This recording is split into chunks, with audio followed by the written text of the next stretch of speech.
ತುಂಬಾ ಕನ್ನಡ ವ್ಲಾಗ್ಸ್ಗೆ ತಮ್ಮೆಲ್ಲರಿಗೂ ಸ್ವಾಗತ. ನಾನು ನಿಮ್ಮ ಪ್ರೀತಿಯ ಕನ್ನಡತಿ ಭಾಗ್ಯ. ಫ್ರೆಂಡ್ಸ್, ಎಲ್ಲರೂ ಹೇಗಿದ್ದೀರಾ?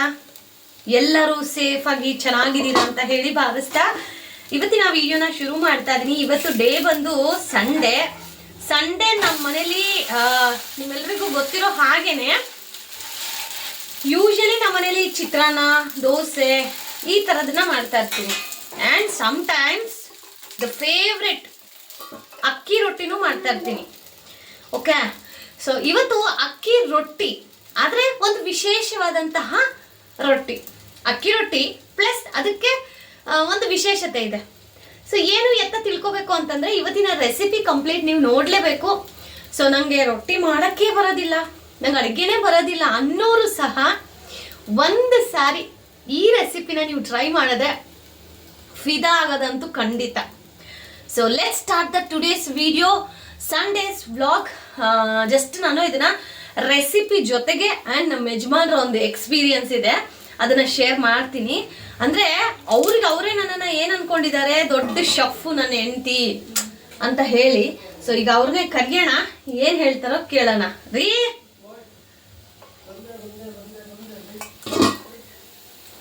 ರೊಟ್ಟಿ ಸುಡ್ತಾ ಇದ್ದೀನಿ.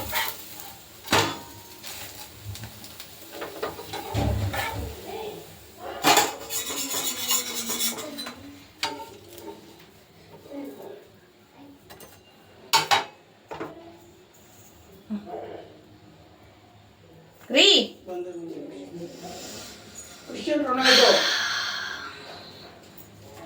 ಬೇಗ.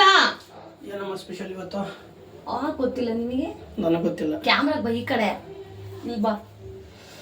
ಏನೋ ಹೇಳ್ತಾ ಇದ್ದಲ್ಲ, ಈ ರೊಟ್ಟಿ ನಾನು ನೋಡ್ದೆ, ಅದನ್ನ ಮೊನ್ನೆ ಹೋಟ್ಲ್ಗೆ ಹೋಗಿದ್ದೆ, ಅಕ್ಕಿ ರೊಟ್ಟಿ ತಿಂತಾ ಇದ್ರು.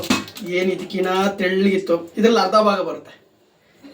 ನಾನು ನೋಡಿದೆ ಅಕ್ಕಿ ರೊಟ್ಟಿ. ನಮ್ಮ ಮಿಸಸ್ ಯಾವಾಗಲೂ ವಾರಕ್ಕೂ 15 ದಿವಸಕ್ಕೊಂದ್ಸರಿ ಮಾಡ್ತಾ ಇದ್ರು. ಬಟ್ ಅದ್ರ ಏನು ಸ್ಪೆಷಲ್ ಅಂತಂದ್ರೆ ಇದಿತ್ತು, ಇದಕ್ಕೆ ಬೇಳೆ ಆಗಿದ್ರು ಅಂದ್ರೆ ಇದ್ಕಿದ ಅವರೇ ಬೇಳೆ, ಅಂದ್ರೆ ಇದ್ಕಿದ ಅವರೇ ಬೇಳೆ ರೊಟ್ಟಿ. ಇದು ಉಪ್ಪು ಖಾರ ಕರೆಕ್ಟ್ ಆಗಿದೆಯಾ? ಪರ್ಫೆಕ್ಟ್ ಆಗಿದೆ. ಅಲ್ಲಿ ಏನಂತಂದ್ ಮೋಸ, ಇಲ್ಲ ಅರ್ಧ ಭಾಗ ಹೇಳಿ ಕೂಡ ಒಂದ್ ಪ್ಲೇಟ್ ಬಂದು 60 ರೂಪಾಯಿ. ಅದಕ್ಕೆ ಇವ್ರು ಏನ್ ಅಂದಿರ್ಬೋದು ಗೊತ್ತಾ ಗೈಸ್? ಮನೆಗ್ ಬಂದ್ಬಿಟ್ಟು ನಿನ್ನೆ ಅಲ್ವಾ ರೀ, ಸಾಟರ್ಡೇನೆ ಡ್ಯೂಟಿಯಿಂದ ಬಂದ್ರು. ಬಂದ ತಕ್ಷಣನೇ ನಾಳೆ ಟಿಫನ್ಗೆ ಏನ್ ಮಾಡ್ತೀಯಾ ಅಂತ ಕೇಳಿದ್ರು. ಅದಕ್ಕೆ ನಾನು ಇತ್ಕೊಂಡು ಟಿಫನ್ಗೆ ಏನ್ರಿ ಮಾಡ್ಬೇಕು, ಆಸ್ ಯೂಶುವಲ್ ಚಿತ್ರಾನ್ನ ಮಾಡ್ತೀನಪ್ಪ ನಾನು ಅಷ್ಟೇ ಅಂತ ಅಂದೆ. ಅದಕ್ಕೆ ಇವರು ಏನ್ ಅನ್ಬೇಕು ಗೊತ್ತಾ? ನಾನು ಹೋಟೆಲ್ಗೆ ಹೋಗಿದ್ದೆ, ಹೋಟೆಲಲ್ಲಿ ಅಕ್ಕಿ ರೊಟ್ಟಿ ಮಾಡ್ತೀಯಲ್ಲ ನೀನು, ಅದೇ ಥರ ರೊಟ್ಟಿನೇ, ಆದರೆ ಅವರು ಅವರೆಕಾಳು, ಇದ್ಕಿದ ಅವರೆಕಾಳು ಬರುತ್ತಲ್ಲ ಅದು ಹಾಕಿದ್ರು. ನಂಗೆ ಆ ಥರ ರೊಟ್ಟಿ ಮಾಡ್ಕೊಡು ಅಂತೆ. ಅಯ್ಯೋ, ಅವ್ರು ಹೇಳಿದ್ರು. ಇವ್ರು ಹಿಂಗೆ ಹೇಳಿದ್ರಿ ನೀನು? ಅವ್ರು ಹೇಳ್ತಾರೆ, ಕೇಳಿಸ್ಕೊಳ್ಳಿ. ಹೋಟ್ಲಿಗೆ ಹೋಗಿದ್ದೆ, 60 ರೂಪಾಯಿ ರೊಟ್ಟಿ. ಬಟ್ ಅಂದರೆ ಸ್ಪೆಷಲ್ 15 ಕೆಜಿ ಬೇಳೆ ಹಾಕಿದ್ರು. ಒಂದು ರೊಟ್ಟಿ ಬಂದ್ಬಿಟ್ಟು 60 ರೂಪಾಯಿ ಇದೆ. ಅದೇನೋ ಒಂದು ಪ್ಲೇಟು, ಒಂದು ಪ್ಲೇಟ್ಗೆ ಎಷ್ಟು ಒಂದೇ ಒಂದು ಬರೋದು. ತೆಳ್ಳಗೆ ಒಂದು ಇದಾಗ ಪೇಪರ್ ಹಾಕ್ದಂಗೆ ಹಾಕಿದ್ದಾರೆ. ನಾನು ತೊಗೊಳ್ಳೋಣ ಅಂದ್ಕೊಂಡೆ. ನಮ್ಮ ಇಂಜಿನಿಯರ್ ರುಚಿ ಮಾಡ್ತಾರೆ, ಯಾಕೆ ಸುಮ್ಮನೆ 60 ರೂಪಾಯಿ ಕೊಡೋದು, ಹೆಂಗಿದ್ರು ನಾಳೆ ಸಂಡೇ ಅಲ್ವಾ, ಮನೆಯಲ್ಲೇ ಮಾಡ್ಸ್ಕೊಂಡ್ಬರ ಅಂದ್ಬಿಟ್ಟು. ಅಂದರೆ ಅವರು 60 ರೂಪಾಯಿ, ಅಯ್ಯೋ ಹೋಗಪ್ಪ ನನ್ನ ಹೆಂಡತಿ ಎಷ್ಟು ಸಾಕಾದಾಗ ಮಾಡ್ತಾಳೆ, ನಿಮ್ಮ ಹತ್ರ 60 ರೂಪಾಯಿ ಕೊಟ್ಟು ತಗೊಳ್ಳೋ ಅಂತ ಅವಶ್ಯಕತೆ ನನಗೇನಿದೆ? 4 ತಿಂದ್ರು ಹೊಟ್ಟೆ ತುಂಬಲ್ಲ. ನಾಳೆ 4 ತಿಂದ್ರು ಹೊಟ್ಟೆ ತುಂಬಲ್ಲ. ಮನೇಲಿ ಒಂದು 5 ತಿನ್ಬೋದು. ಅದೇ ಏನಿಲ್ಲ ಬಿಡು. ಅಲ್ಲ, ನಿಂಗೆ ಏನು ಇವಾಗ ಏನು ಹೇಳಕ್ ಟ್ರೈ ಮಾಡ್ತಾ ಇದೀಯಾ? ಹೋಟೆಲ್ ತಿನ್ನೋದು ಬಿಟ್ಟು ಮನೆಯಲ್ಲೇ ರುಚಿಯಾಗಿ ಮಾಡಿಸ್ಕೊಂಡು ತಿನ್ನೋದು ಬೆಟ್ರು ಅಂತ. ಕಾಸ್ಟ್ಲಿ ಹೋಗುತ್ತೆ, ಮೀನಾಗ ಕಾಸ್ಟ್ಲಿ ಹೋಗುತ್ತೆ. ಅಲ್ಲ, ಹಂಗಾದ್ರೆ ನಮ್ಗೆ ಹೊಟ್ಟೆ ತುಂಬಾ ತಿನ್ಬೋದು, ನೆಮ್ಮದಿಯಾಗಿ ತಿನ್ಬೋದು. ಎಂಟಿರ್ಗಿರ ಎಷ್ಟು ಬೇಡವಪ್ಪ? ಅಲ್ಲ, 8 ಎಷ್ಟು ಇರ್ತಾರೆ ಸಾಯಂಕಾಲದಲ್ಲಿ, ಬೆಳಗ್ಗೆ ತನಕ ಕಷ್ಟ. ನಮ್ಮನ್ನೆಲ್ಲ ಹೊಟ್ಟೆ ತುಂಬಾ ತಿನ್ಬೋದು. ಅಲ್ಲಿ 60 ರೂಪಾಯಿ ಒಂದು ರೊಟ್ಟಿ ತಿನ್ನಕ್ಕೆ ಹೊಟ್ಟೆ ಉರಿತದೆ. ಇಲ್ಲ, ನೀರು ಹಾಳೋಗಿ ನೆಮ್ಮದಿಯಾಗಿ ತಿನ್ಬೋದು, ಎಷ್ಟು ಬೇಕಾದ್ರೂ ತಿನ್ಬೋದು. 4-5 ಬೇಕಾದ್ರೆ ಇಲ್ಲಿ ಫ್ರೀ ಆಫ್ ಕಾಸ್ಟು, ಅಲ್ಲೇ ಕಾಸು ಕೊಟ್ಟು ತಿನ್ಬೇಕಷ್ಟೇ. ಅಂದ್ರೆ ಇದೆಲ್ಲ ಅಂದ್ರೆ ಅವ್ರಿಗೆ ಏನ್ ಗೊತ್ತಾ, ತಿಂತೀವಿ 60 ರೂಪಾಯಿ ಕೊಟ್ಟು ನಾನು ತಿನ್ನೋ ಬದಲು ಮನೇಲಿ ಮಾಡಿದ್ರೆ. ಅಂದ್ರೆ ಇವರು ಒಂದು ಕಡೆ ಮಾತ್ರ ಹೇಳ್ತಾ ಇದಾರೆ, ಇನ್ನೊಂದು ಅವರ ಒಂದು ಥಿಂಕಿಂಗ್ ನಾನು ಹೇಳ್ತೀನಿ ಕೇಳಿ. ಏನು ಅಂತಂದ್ರೆ, ಈ ಕಡೆ ಬಾರಿ ಯಾಕ್ರಿ, ಅವ್ರ ಥಿಂಕಿಂಗ್ ಏನ್ ಗೊತ್ತಾ, ಇವಾಗ ಹೋಟ್ಲಲ್ಲಾದ್ರೆ 60 ರೂಪಾಯಿ ಲೆಕ್ಕ ಇಲ್ಲ ನಮ್ಮ ಯಜಮಾನರಿಗೆ, ತಿಂದ್ಬಿಡ್ಬೋದು. ಬಟ್ ಮನೇಲಿ ನಾನು ನನ್ನ ಮಗ ನನಗೂ ಇವಾಗ ನಾನು ನಿನಗೆ ಮಾಡ್ಕೊ ಅಂತಂದರೆ ಹೆಣ್ಮಕ್ಳು ಮಾಡ್ಕೋತೆ ಹೋಗಪ್ಪ ಯಾರಿಗೊಬ್ಳಿಗೆ ಮಾಡ್ಕೊಳ್ಳೋದು ಅಂತೀವಿ. ಅದೇ ನಾನು ಕೇಳಿದ್ರೆ ನಂಗೆ ಇದು ತಿನ್ಬೇಕು ಅನ್ಸ್ತದೆ ಕಡೆ ಮಾಡು ಅಂತಂದ್ರೆ ಇವಾಗ ಮಾಡಿದ ಮೇಲೆ ಅವರು ತಿಂತಾರ. ಆಕ್ಚುಲಿ ಮೇನ್ ಇದಲ್ವಾ, ಮನೇಲಿ ಎಲ್ಲರೂ ತಿನ್ಬೋದು. ಹೆಂಡ್ತಿನೂ ತಿಂತಾಳೆ, ಮಗು ತಿಂತಾನೆ. ನಾನು ಒಬ್ಬನೇ ಇಲ್ಲಿ 60 ರೂಪಾಯಿ ಕೊಟ್ಟು ತಿನ್ನೋದು ಎಷ್ಟು ನಿಮಿಷ, 2 ನಿಮಿಷದ ಕೆಲಸ. ಬಟ್ ಮನೇಲಿ ಮಾಡಿಸ್ಕೊಂಡ್ರೆ ಅವಳು ತಿಂತಾಳೆ, ಮಗುನೂ ತಿಂತಾಳೆ ಅನ್ನೋ ಒಂದು ಇಂಟೆನ್ಷನ್ ನಾವು ಯಜಮಾನ್ರದ್ದು. ಖುಷಿನಾ? ಬೈಕೊಂಬೋದು ಅಂತ ಮನ್ಸಲ್ಲಿದೆ ಹೇಳ್ಕೊಳಲ್ಲ, ಈಗ ಹೇಳ್ಕೊಂತ ಇದು ಸೂಪರ್ ಇದೆ. ಆಕ್ಚುಲಿ ಇದಕ್ಕೆ ಚಟ್ನಿ ಗಿಟ್ನಿ ಏನು ಬೇಕಾಗಲ್ಲ, ಏನು ಬೇಡ, ಎಲ್ಲ ಇದ್ರಲ್ಲಿದೆ. ಹಂಗೆ ತಿನ್ಬೋದು, ಹಂಗೆ ತಿನ್ಬೋದು. ನೋಡಿ 5 ನಿಮಿಷ ಖಾಲಿ ಆಗಿತ್ತು ಒಂದು ರೊಟ್ಟಿ. ತೋರಿಸು. ಮಾತಾಡ್ತಾನೆ ರೊಟ್ಟಿ ಖಾಲಿ, ಚಟ್ನಿ ಗಿಟ್ನಿ ಏನು ಬೇಕಾಗಿಲ್ಲ. ಸೊ ಈಗ ರೊಟ್ಟಿ ರೆಸಿಪಿನ ನಾನು ಶೇರ್ ಮಾಡ್ತೀನಿ. ಕಂಪ್ಲೀಟ್ ರೆಸಿಪಿ ಹೇಗೆ ಮಾಡಿದ್ದೀನಿ ಅಂತ ಹೇಳಿ ಹೋಗಿ ನೋಡ್ಕೊಳ್ಳಿ. ನೀವು ಖಂಡಿತ ನಿಮ್ಮ ಮನೇಲಿ ಟ್ರೈ ಮಾಡಿ. ಮದುವೆ ಮಾಡಕ್ಕೆ ನಮ್ಗೆ ಏನು ಬರ್ತಾರಿಲ್ಲ, ನಮ್ಮ ಮನೆಗೆ ಬಂದ ಮನೆ ಮದುವೆ ಆಗಕ್ ಮುಂಚೆ ಅಂತ ಹೇಳು, ಮುದ್ದೆ ಅಲ್ಲ. ಮದುವೆ ಆಗಕ್ಕೆ ಮುಂಚೆ ಏನು ಕಲ್ತಿಲ್ಲ, ಎಲ್ಲ ಬಂದು ನಮ್ಮ ಮನೆಯಲ್ಲೇ ಕಲ್ತಿರೋದು. ಎಲ್ಲ ಹೆಣ್ಮಕ್ಳು ಅಷ್ಟೇ 60%. ಅದು ಯಾರಿಗೋಸ್ಕರ ಕಲ್ತಿದ್ ಗೊತ್ತಾ? ಇವ್ರಿಗೋಸ್ಕರ. ಗಾಯ್ಸ್ ಏನ್ ಗೊತ್ತಾ, ಹೆಣ್ಣು ಮಕ್ಳು ಅವ್ರ ಮನಸ್ಸು ಬೇರೆ ಕಡೆ ವಾಲ್ಬಾರ್ದು ಅಂದ್ರೆ ನಾವು ಅಡುಗೆ ಮುಖಾಂತರನೇ ಅವ್ರನ್ನ ಹಿಡ್ಕೊಳಕ್ಕಾಗೋದು. ಒಪ್ತೀಯಾ? ರುಚಿಯಾಗಿ ಅಡುಗೆ ಮಾಡಿ. ಮನುಷ್ಯ ಯಾವ ಕಡೆ ಮಾಡಲ್ಲ, ಅದು ಗೊತ್ತಿರೋ ವಿಚಾರ. ಆದ್ರೂ ನನ್ನ ಮೇಲೆ ವಿಡಿಯೋ ಮಾಡಾಕ್ತಾರೆ. ಸುಳ್ಳ ನಿಜಾನ? ನಾನ್ ನೋಡಲ್ಲ, ಅವ್ರು ನಾನು ಅದನ್ನೇ ಹೇಳಿದ್ದು. ನನ್ ಗಂಡ ಹೆಸರಿಗೆ ಅಷ್ಟೇ ಕೃಷ್ಣ, ಬಟ್ ಅವ್ರು ಶ್ರೀರಾಮಚಂದ್ರ. ಬಟ್ ಹುಡುಗಿರ್ಗೆ ಏನ್ ಬಂದಿರೋದು ರೋಗ ಅಂತ ನಾನ್ ಹೇಳಿರೋದು. ಅದಕ್ಕೆ ನಾನು ಮೇಲೆ ಆರೋಪ ಮಾಡ್ಬಿಟ್ಟು ಹೋಗ್ತಾರೆ. ನಾನ್ ನೋಡಲ್ಲ, ಆದ್ರೂ ವಿಡಿಯೋ ಅವ್ರು ನೋಡಲ್ಲ, ಬೇರೆಯವ್ರು ನೋಡ್ಬಾರ್ದು ಅನ್ನೋದಕ್ಕೆ ವಿಡಿಯೋ ಮಾಡೋದಷ್ಟೇ. ಸೊ ಈಗ ಆ ರೆಸಿಪಿ ಶೇರ್ ಮಾಡ್ತೀನಿ, ಹೋಗಿ ನೋಡ್ಕೊ ಬನ್ನಿ. ಹೇಗೆ ಅನ್ನಿಸ್ತು ಅಂತ ಹೇಳಿ ಕಮೆಂಟ್ ಮಾಡೋದು ಮರಿಬೇಡಿ. ಸೊ ತುಂಬ ಜನಕ್ಕೆ ಕ್ವಶನ್ ಏನು ಅಂತಂದರೆ ಮೆಷರ್ಮೆಂಟ್ ಹೇಗೆ ತೋರಿಸಿ ಅಂತ. ಲಾಸ್ಟ್ ಟೈಮೂ ನಾನು ವಿಡಿಯೋ ಅಪ್ಲೋಡ್ ಮಾಡಿದಾಗ ನೀಟಾಗಿ ಹೇಳಿದ್ದೆ, ಬಟ್ ಕೆಲವೊಬ್ಬರಿಗೆ ಗೊತ್ತಾಗದೇ ಇರೋರು ಇರ್ತಾರಲ್ಲ, ಸೊ ಅಂಥವರಿಗೆ ಮೆಷರ್ಮೆಂಟ್ ಪ್ರಕಾರ ಇವತ್ತು ಶೇರ್ ಮಾಡ್ತಾ ಇದ್ದೀನಿ, ಓಕೆನಾ? ಸೊ ಮೊದಲಿಗೆ 3 ಕಪ್ ಆಗೋಷ್ಟು ಅಕ್ಕಿ ಹಿಟ್ಟನ್ನು ತೊಗೋಬೇಕು. ಅಕ್ಕಿ ಹಿಟ್ಟು ಮನೇಲಿ ಮಾಡಿದ್ರು ಓಕೆ, ಅಥವಾ ಔಟ್ಸೈಡಿಂದ ತಂದಿದ್ರೂ ಪರವಾಗಿಲ್ಲ, ಓಕೆನಾ? ಈ ಬಟ್ಲಲ್ಲಿ ನಾನು 3 ಬಟ್ಲು ಆಗೋಷ್ಟು ಅಕ್ಕಿ ಹಿಟ್ಟನ್ನು ಹಾಕ್ಕೋತಾ ಇದ್ದೀನಿ.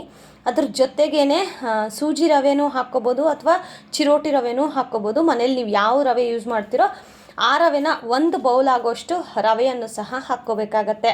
ಸೊ ಇದಾದ ಮೇಲೆ ನಮ್ಮ ಮೇನ್ ಇಂಗ್ರೀಡಿಯೆಂಟ್ಸ್ ಮೈದಾ. ಸೊ ಕೋಟಿಂಗ್ ಚೆನ್ನಾಗಾಗತ್ತೆ ಮೈದಾನ ಹಾಕೊಳ್ಳೋದ್ರಿಂದ. ಸೊ ಹಾಗಾಗಿ ನಾನಿಲ್ಲಿ 2 ಬೌಲ್ ಆಗೋಷ್ಟು ಮೈದಾ ಹಸಿಟ್ಟನ್ನು ಹಾಕ್ಕೋತಾ ಇದ್ದೀನಿ. ಮೈದಾ ನಮ್ಗೆ ಇಷ್ಟ ಇಲ್ಲ ಅನ್ನೋರು ನೀವು ಇದೇ ಕ್ವಾಂಟಿಟಿ ಮೈದಾನ ಸ್ಕಿಪ್ ಮಾಡಿ ಸೇಮ್ ಕ್ವಾಂಟಿಟಿಯನ್ನು ಹಾಕ್ಕೊಳ್ಳಿ, ಓಕೆನಾ? ಬಟ್ ನಾನಿಲ್ಲಿ ಮೈದಾ ಒಂದು ರೀತಿ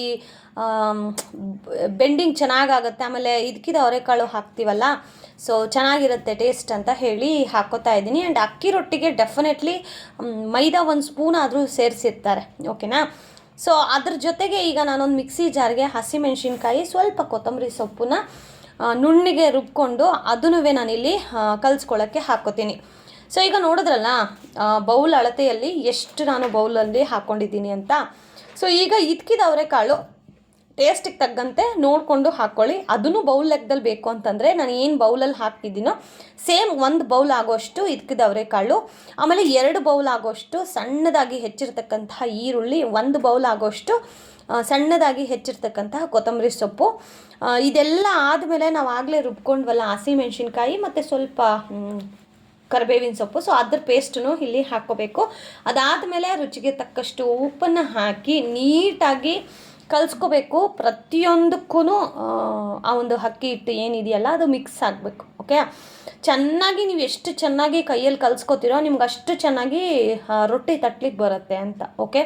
ಸೊ ಅದಾದಮೇಲೆ ಕೊನೆಯಲ್ಲಿ ನೀವೆಲ್ಲ ಕಲಸಿದಾದ್ಮೇಲೆ ಸ್ವಲ್ಪ ತುಪ್ಪ ಅಥವಾ ಎಣ್ಣೆನ ಹಾಕಿ ಮೇಲ್ಗಡೆ ಸವರ್ಬಿಟ್ಟು ಏನಿಲ್ಲ ಅಂತಂದರೂ ಒಂದು 10ರಿಂದ 15 ನಿಮಿಷ ನೆನೆಯೋಕ್ಕೆ ಬಿಡಬೇಕು. ಯಾಕೆ ನೆನೆಯೋಕ್ಕೆ ಬಿಡಬೇಕು ಅಂತಂದರೆ ನಾವು ರವೆ ಹಾಕಿರ್ತೀವಲ್ಲ, ರವೆ ಸ್ವಲ್ಪ ಅದು ಅರಳಬೇಕು. ಸೊ ರವೆ ಸ್ವಲ್ಪ ನೆನೆದು ಅದು ಅರಳುತ್ತೆ. ಸೊ ಅವಾಗ ಇನ್ನೂ ಸಾಫ್ಟ್ ಆಗುತ್ತೆ, ಕ್ರಿಸ್ಪಿಯಾಗಿರುತ್ತೆ, ಚೆನ್ನಾಗಿರುತ್ತೆ. ಓಕೆನಾ, ಟ್ರೈ ಮಾಡಿ. ಸೊ ಈಗ ಕನ್ಸಿಸ್ಟೆನ್ಸಿ ನೋಡಿಕೊಂಡು ನೀರನ್ನು ಹಾಕಿ ಕಲಿಸ್ಕೊಂಡು ಕೊನೆಯದಲ್ಲಿ ಎಣ್ಣೆನ ಅಥವಾ ತುಪ್ಪನ ಹಾಕಿ ನೀಟಾಗಿ ಸವರಿ ಅದ್ರ ಮೇಲೆ ಒಂದು ಲಿಡ್ಡನ್ನು ಕ್ಲೋಸ್ ಮಾಡಿ ಮ್ಯಾಕ್ಸಿಮಮ್ ಟು ಮಿನಿಮಮ್ ಒಂದು 15 ಮಿನಿಟ್ಸ್ ಆದರೂ ಬಿಡಬೇಕಾಗತ್ತೆ. ನಿಮಗೆ ಟೈಮ್ ಜಾಸ್ತಿ ಇದೆ ಅಂತ ಅಂದರೆ ಅರ್ಧ ಗಂಟೆ ಬಿಟ್ಟರು ಚೆನ್ನಾಗಿ ನೆಂದಿರುತ್ತೆ, ರೊಟ್ಟಿ ಚೆನ್ನಾಗಿ ಬರುತ್ತೆ. ಇಲ್ಲ ನಮಗೆ ಟೈಮ್ ಇಲ್ಲ ಅಂತ ಅನ್ನೋರು ಒಂದು 10 ನಿಮಿಷನಾದರೂ ನೆನೆಸ್ಕೋಬಹುದು. ಈ ರೀತಿಯ ಅಕ್ಕಿ ರೊಟ್ಟಿಯನ್ನು ನೀವು ಅವರೇ ಬೇಳೆ ಮೇಳದಲ್ಲಿ ಅಲ್ಲಿ ಇಲ್ಲಿ ಎಲ್ಲ ತಿಂದಿರ್ತೀರಾ, ಮತ್ತು ಹೋಟೆಲ್ಗಳಲ್ಲಿ. ಲಿಟ್ರಲಿ ನಮ್ಮ ಯಜಮಾನರು ಹೇಳ್ದಾಗೇ ಒಂದು ರೊಟ್ಟಿ 60 ರೂಪಾಯಿ 70 ರೂಪಾಯಿ ಈ ಥರ ರೇಟ್ಗಳಲ್ಲಿ ಮಾರ್ತಾ ಇರ್ತಾರೆ. ಬಟ್ ನಮ್ಮ ಅನಿಸಿಕೆ ಏನು ಅಂತಂದರೆ ಅವರು ಬಿಸ್ನೆಸ್ ಮಾಡ್ತಾರೆ, ಸಪೋರ್ಟ್ ಮಾಡಬೇಕು ಹೌದು. ಬಟ್ ಮನೇಲಿ ಮಾಡೋದ್ರಿಂದ ಮನೇಲಿರೋ ಹೆಣ್ಮಕ್ಳು ಅಂದರೆ ಮನೇಲಿರೋ ನಿಮ್ಮ ವೈಫು ಮಾಡ್ಕೊಂಡು ತಿನ್ನಂಗೆ ಆಗುತ್ತೆ. ಆ್ಯಂಡ್ ನಿಮಗೋಸ್ಕರ ಅವರು ಪ್ರೀತಿಯಿಂದ ಮಾಡಿಕೊಟ್ಟಾಗ, ಪ್ರೀತಿಯಿಂದ ನಾವು ಅಡುಗೆ ಮಾಡಿದ್ರೆ ಚೆನ್ನಾಗಿಲ್ದವ್ರ ಅಡುಗೆನೂ ತುಂಬ ಚೆನ್ನಾಗಿ ರುಚಿಯಾಗುತ್ತೆ. ಸೊ ಮನಸ್ಸಿಟ್ಟು ಪ್ರೀತಿ ಇಟ್ಟು ಮಾಡಿದ್ರೆ ಎಲ್ಲ ರೆಸಿಪಿನೂ ನೀವು ಪ್ರತಿ ಸತಿ ನನ್ನ ಕೇಳ್ತಾ ಇರ್ತೀರ ಗೊತ್ತಾ, ನಿಮ್ಮ ರೆಸಿಪಿ ನೋಡೋಕ್ಕೆ ನಂಗೆ ತುಂಬ ಟೆಂಪ್ಟಿಂಗ್ ಆಗಿರುತ್ತೆ ಅಕ್ಕ, ನಾನು ಎಷ್ಟೊಂದು ಟ್ರೈ ಮಾಡಿದ್ದೀನಿ ಹಾಗೆಲ್ಲ. ಎಂತಕ್ಕೆ ಅಂತಂದರೆ ನಾನು ಏನೇ ಒಂದು ರೆಸಿಪಿ ಮಾಡಬೇಕು ಅಂತಂದರೆ ಮನಸ್ಸಿಟ್ಟು ಮಾಡ್ತೀನಿ, ತಿನ್ನೋದು ನಮ್ಮವರು ಅನ್ನೋ ಒಂದು ಕಾಳಜಿಯಿಂದ ಮಾಡ್ತೀನಿ. ಸೊ ಹಾಗಾಗಿ ಸ್ವಲ್ಪ ಪ್ರೀತಿನೂ ಹೆಚ್ಚಾಗಿ ನಾವು ಸೇರಿಸಿ ಮಾಡೋದ್ರಿಂದ ಅಡುಗೆಗೆ ರುಚಿ ಅನ್ನೋದು ಜಾಸ್ತಿ ಆಗುತ್ತೆ. ನನಗೆ ನಮ್ಮ ಯಜಮಾನರು ಹೇಳಿದಾಗೆ ಮದುವೆಗೆ ಮುಂಚೆ ನನಗೆ ಏನೂ ಅಡುಗೆ ಅಷ್ಟು ಬರ್ತಿರ್ಲಿಲ್ಲ. ಆಫ್ಟರ್ ಮದುವೆ ಆದಮೇಲೆ ಒಂದೊಂದಾಗೆ ಕಲ್ತಿದ್ದೀನಿ. ಬಟ್ ಕಲಿಯೋಕ್ಕೆ ಮುಂಚೆನೂ ಸಹ ನಮ್ಮ ಯಜಮಾನರು ನನ್ನನ್ನು ಸಹಿಸ್ಕೊಂಡಿದ್ದಾರೆ. ಒಂದೊಂದು ಸತಿ ಸಾರಿಗೆ ಉಪ್ಪೇ ಆಗ್ತಿರ್ಲಿಲ್ಲ, ಒಂದು ಸತಿ ಅಂತೂ ಕುಕ್ಕರೆಲ್ಲ ಬ್ಲಾಸ್ಟಾಗಿ, ಈ ಚಿಕ್ಕ ಕುಕ್ಕರ್ ಬರುತ್ತಲ್ಲ ಗೈಸ್, ಸೊ ಅದರಲ್ಲಿ ಸಾಂಬಾರು ಮಾಡಿ ಕುಕ್ಕರೆಲ್ಲ ಒಂದು ರೀತಿ ಬ್ಲಾಸ್ಟಾಗಿ ಸಾಂಬಾರೆಲ್ಲ ಇಡೀ ಕಿಚನ್ ಹರಡಿತ್ತು. ಅಂದರೆ ನನಗೆ ಅವಾಗೆಲ್ಲ ಅಡುಗೆ ಅಷ್ಟು ಬರ್ತಿರ್ಲಿಲ್ಲ. ಬಟ್ ಇವಾಗ ನೀವು ಏನೇ ರೆಸಿಪಿ ಕೇಳಿದ್ರೂ ಚಿಟಿಕೆ ಹೊಡೆಯೋಷ್ಟಕ್ಕೆ ಮಾಡಿಬಿಡ್ತೀನಿ. ಸೊ ಅದು ನನಗೆ ಆ ಶಕ್ತಿ ಬಂದಿದ್ದೆ ನಮ್ಮ ಯಜಮಾನ್ರಿಂದ. ನೀನು ಪರವಾಗಿಲ್ಲ ಮಾಡ್ತೀಯಾ, ಅವ್ರು ಕೊಡುವಂತಹ ಮೋಟಿವೇಶನ್ ಇದೆಯಲ್ಲ, ಸೊ ಅದು ಮಾಡೋಕ್ಕೆ ಬರದೇ ಇರೋ ಕೆಲಸನೂ ನಾನು ಮಾಡಬಲ್ಲೆ ಅನ್ನೋ ಒಂದು ಧೈರ್ಯನ ತುಂಬಿಸುತ್ತೆ. ಸೊ ಇದನ್ನೇ ನಾನು ಹೇಳೋದು, ಯಾರೆಲ್ಲ ಗಂಡು ಮಕ್ಕಳು ನೋಡ್ತಾ ಇದ್ದರೆ ದಯವಿಟ್ಟು ಮನೇಲಿ ಅಡುಗೆ ಮಾಡುವಂಥ ನಿಮ್ಮ ತಾಯಿಗಾಗಿರಲಿ ಅಥವಾ ನಿಮ್ಮ ಹೆಂಡತಿಗಾಗಿರಲಿ ಸ್ವಲ್ಪನಾದರೂ ಒಂದು ಅಪ್ರಿಷಿಯೇಷನ್ನ ಕೊಡಿ. ಸೊ ಅದರಿಂದ ಅವ್ರಿಗೆ ಅಡುಗೆ ಮೇಲೆ ಆಗಿರಲಿ ಜೀವನದ ಮೇಲೆ ಆಗಲಿ ತುಂಬ ಇಂಟ್ರೆಸ್ಟಿಂಗ್ ಆಗುತ್ತೆ. ಜೀವನವನ್ನು ಎಂಜಾಯ್ ಮಾಡೋ ರೀತಿನೂ ಬದಲಾಗುತ್ತೆ. So this is my small request. ಈಗ ಅದೆಲ್ಲ ನೆನೆಸಿದಾದ್ಮೇಲೆ ಒಂದು ಅರ್ಧ ಮುಕ್ಕಾಲು ಗಂಟೆ ಚೆನ್ನಾಗಿ ನೆನಿಬೇಕು. ಚೆನ್ನಾಗಿ ನೆನೆಸಿದಷ್ಟು ರೊಟ್ಟಿ ಚೆನ್ನಾಗಿ ಬರುತ್ತೆ. ಸೊ ನಿಮ್ಮ ಕೈಲಿ ಆದಷ್ಟು ಈ ರೀತಿ ತೆಳ್ಳಗೆ ಲಟ್ಟಿಸ್ಕೊಂಡು ಹಾಕ್ಕೊಳ್ಳಿ. ಸೊ ನಮಗೆಲ್ಲ ರೂಢಿ ಇದೆ, ಅದಕ್ಕೆ ಡೈರೆಕ್ಟ್ ತವ ಮೇಲೇ ನಾನು ಹಾಕೋತಾ ಇದ್ದೀನಿ. ನಿಮಗೆ ರೂಢಿ ಇಲ್ಲ ಅಂತಂದರೆ ಒಂದು ಪ್ಲಾಸ್ಟಿಕ್ ಪೇಪರ್, ಇವಾಗ ಹೋಳಿಗೆ ಹೇಗೆ ನಾವು ಲಟ್ಟಿಸ್ಕೋತೀವಲ್ಲ ಸೇಮ್ ಅದೇ ಥರ ತಟ್ಕೊಂಡು ನೀವು ಹಾಕ್ಕೊಳ್ಳಿ. ಅದು ನಿಮ್ಮ ಇಷ್ಟ, ಹಿಂಗೆ ಮಾಡಬೇಕು ಅಂತ ಏನಿಲ್ಲ. ಬಟ್ ಬೇಯಿಸೋವಾಗ ಸ್ವಲ್ಪ ತುಪ್ಪ ಅದೆಲ್ಲ ಹಾಕ್ಕೋಬೇಕಾಗತ್ತೆ. ಸೊ ಫೈನಲಿ ನಮ್ಮ ಇದ್ಕಿದ ಅವರೆಕಾಳು ರೊಟ್ಟಿ, ಅಕ್ಕಿ ರೊಟ್ಟಿ ರೆಡಿ ಆಯಿತು. ಸೊ ಯಾರೆಲ್ಲ ಆಚೆಗಡೆ ತಿಂದಿದ್ದೀರೋ ಡೆಫಿನೆಟ್ಲಿ ಈ ರೊಟ್ಟಿನ ನೀವು ಮನೇಲಿ ಮಾಡ್ಕೊಂಡು ತಿಂದಾಗ ನಿಮಗೇನೆ ಟೇಸ್ಟ್ ಅದು ಗೊತ್ತಾಗುತ್ತೆ. ಇವತ್ತಿನ ವಿಡಿಯೋ ಹೇಗೆ ಅನ್ನಿಸ್ತು ತಪ್ಪದೆ ಕಮೆಂಟ್ ಮಾಡಿ, ಲೈಕ್ ಮಾಡಿ, ಶೇರ್ ಮಾಡಿ. Thank you so much for watching friends. Lots of love.